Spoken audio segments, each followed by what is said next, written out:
চলে এলাম নেক্সট নিয়ে। তো লেহেঙ্গা তো আমার পছন্দ হয়ে গেছে মেহেন্দি ফাংশনের জন্য, তো ওটা কিনে আমরা আবার টোটোতে উঠে পড়েছি।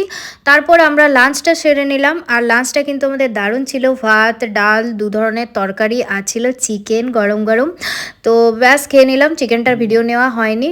তারপর আবার গেলাম এই সিল্ক হাউসে, এটা অন্য একটা সিল্ক হাউস। এখানেও কিন্তু আমার স্বর্ণচুড়িটা পছন্দ হলো না। আসলে প্রথমে আমি ঠিক করেছিলাম যে বিয়েতে আমি স্বর্ণচুড়ি পরবো, তো কালারগুলো ঠিকঠাক ভালো লাগলো না। তারপর এলাম বেনারসির দোকানে, বেনারসিও আমার পছন্দ হয়নি। তো ভাবলাম ঠিক আছে, কদিন পর কলকাতা যাব, ওখান থেকেই নেব। তারপর মামা এই যে ব্ল্যাঙ্কেট দেখছে, আর অর্গানজাও একটা দেখা হয়েছিল বোনের জন্য, বোনেরও ওটা পছন্দ হয়নি।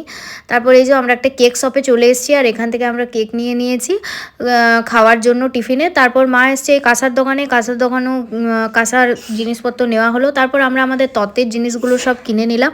আর এই দেখো আমাদের বাড়ি আসার পর বাড়িটার কি অবস্থা, ও মাই গড! চলো সব গোছাই।